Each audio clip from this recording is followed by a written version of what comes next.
প্রথম কথা হচ্ছে আইনটির দরকার আছে, এক্ষেত্রে একাধিক আইনের প্রয়োজন। তো যে খসড়াটি হয়েছে তড়িঘড়ি করে, নিঃসন্দেহে তড়িঘড়ি করে, এবং এটি আমি ইতিমধ্যে বলেছি এটা কোনো অবস্থায় স্বাভাবিক পরিস্থিতিতে গ্রহণযোগ্য নয়, এবং বর্তমান প্রেক্ষিত আরও বেশি অগ্রহণযোগ্য, এবং আমরা খুব হতবাক হয়েছি। আমাদের দেশে গতানুগতিকভাবে যেভাবে আইনের খসড়া হয়, বিউরোক্রেসি বা আমলাতন্ত্র নির্ভর, সেই প্রক্রিয়াটাই তারা অনুসরণ করেছেন, এবং সেটার আধিপত্যই এখানে দেখা যায়।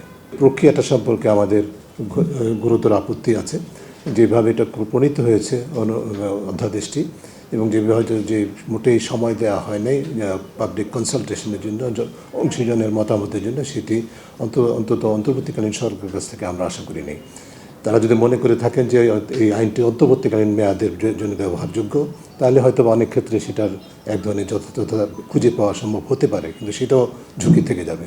কিন্তু এই আইনটি যে এই ধরনের অধ্যাদেশ হলে একবার যেটা চিরস্থায়ী মোটামুটি, এবং পরবর্তীকালে যারা ক্ষমতায় থাকবেন তাদের জন্য অব্যবহারের কতখানি সুযোগ সৃষ্টি করবে, সেই বিষয়গুলো বিবেচনায় নেওয়া উচিত। সবচেয়ে বড় কথা হচ্ছে যে এই ধরনের আইন প্রণয়নের ক্ষেত্রে যে আন্তর্জাতিক অভিজ্ঞতা আছে, আমাদের দেশে বিদ্যমান দক্ষতা এবং পারদর্শিতা আছে, সেগুলোকে বিবেচনায় না নিয়ে, যেমন উদাহরণস্বরূপ আমাদের তো আইন কমিশন একটি আছে, যেটি 5 আগস্টের পরে পুনর্গঠিত হয়েছে। আইন কমিশনকে কেন এর মধ্যে সম্পৃক্ত করা হলো না বা হবে না?